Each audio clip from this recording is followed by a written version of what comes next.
ঠ্যাঙ্গা দিয়ে আটটি পারে না, 2 দিন ফুরিয়ে গেছে, বুটে ফুরিয়ে গেছে চলটা। ফকিরহাটের 8 টাকা গ্রামের জাহিদুল 12 বছর বয়স থেকেই যিনি সংসারের হাল ধরার জন্য বেছে নিয়েছিলেন কর্মসংস্থান, কিন্তু একটি পা হারিয়ে তিনি এখন একদমই শয্যাশায়ী। যিনি স্বপ্ন দেখতেন তার পায়ে এই পরিবারটি দাঁড়াবে, কিন্তু এখন তিনি নিজেই অন্যের পায়ে দাঁড়াতে হচ্ছে। দর্শক, তাহলে চলুন আমরা জাহিদুলের পরিবার এবং জাহিদুলের সাথে একটু কথা বলছি। ফকিরহাটের 8 টাকা গ্রামের জাহিদুল ইসলাম, এখন বয়স 17। 2 ভাই আর 1 বোনের মধ্যে আদরের ছোট ভাই জাহিদুল।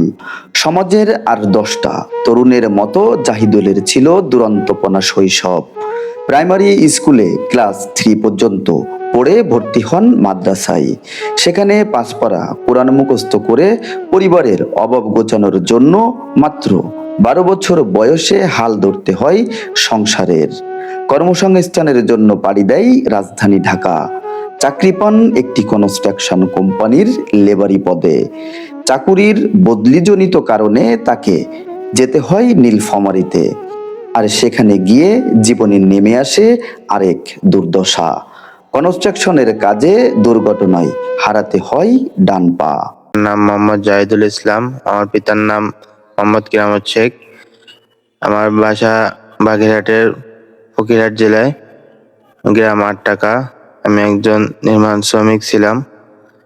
আমি একটা কোম্পানিতে কাজ করতাম। ওখানে একটা দুর্ঘটনায় আমার একটা পা কেটে ফেলা লাগে। এরপর আমি 3 মাস হসপিটালে ছিলাম এবং 5 মাস ধরে বাসায় বসা। আমার চিকিৎসা করতে যায় আমার আব্বু সবকিছু বিক্রি করে দেওয়া লাগে।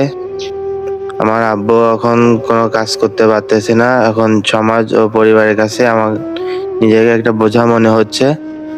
সরকার ও যারা বিত্তমান লোক আছে তারা যদি একটু সহযোগিতা করে আমাকে, তাহলে আমি একটা কৃত্রিম পা লাগিয়ে কোনো কাজ করে নিজের পরিবারকে একটু আর্থিক সাপোর্ট দিতে পারতাম। আমি লাঠি দিয়ে চলাফেরা করি। আমার লাঠি দিয়ে চলাফেরা করতে গেলেও অনেক কষ্ট হচ্ছে। 3 মাস হাসপাতালে চিকিৎসাধীন অবস্থায় কেটে ফেলতে হয় একটি পা। চিকিৎসার খরচ জোগাতে পরিবার এখন নিঃস্ব। পিতা কেরামত আলী একজন কনস্ট্রাকশনের সেন্টারিং মিস্ত্রি। বয়সের ভারে তিনিও আগের মতো কাজ করতে পারেন না। এদিকে 5 মাস ধরে বিছানায় পড়ে আছে আদরের ছোট ছেলে। কাজ পেলে দুমুঠো ভাত জোটে, আর কাজ না থাকলে অনাহারে কাটাতে হয় তাদের।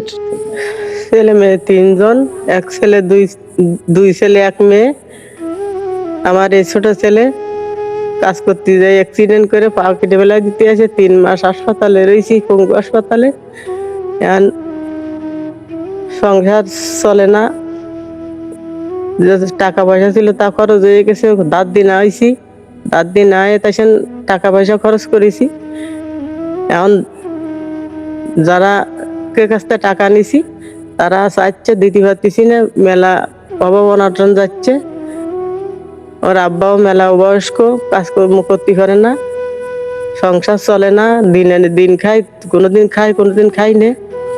এখন যদি সরকার থেকে যদি কোনো সাহায্য করত, বড় লোক মানুষ যদি একটু সাহায্য করতো, তাহলে ওর একটু কৃত্রিম পাও লাগাই দিয়ে ওর একটা চার দোকান দিয়ে দিতে পারলি, তাহলে একটু আমাকে সংসারটাও একটু চলতো, আর সেও একটু স্বাভাবিক মাসের মতো একটু চলতে পারতো। সরকার এবং বিত্তবানদের কাছে জাহিদুল এবং তার পরিবারের দাবি একটু সাহায্য। কৃত্রিম একটি পা আর ছোটখাটো একটি কাজ পেলেই জাহিদুল আগের মতো না হলেও নিজের জীবনের ভার হয়তো নিজেই নিতে পারবেন, পাশাপাশি দায়িত্ব নিতে পারবেন পরিবারের। একটি কৃত্রিম পা হলেই আর কিছু আর্থিক সহযোগিতা পেলে জাহিদুলও অন্যের মতো চলাফেরা করতে পারবে সামান্য কোনো ব্যবসা, এবং তা দিয়েই তার পরিবার চলবে। জাহিদুল অন্য সবার মতন স্বাভাবিক জীবনযাপন করুন, এমনটি প্রত্যাশা করে আমি বিদায় নিচ্ছি।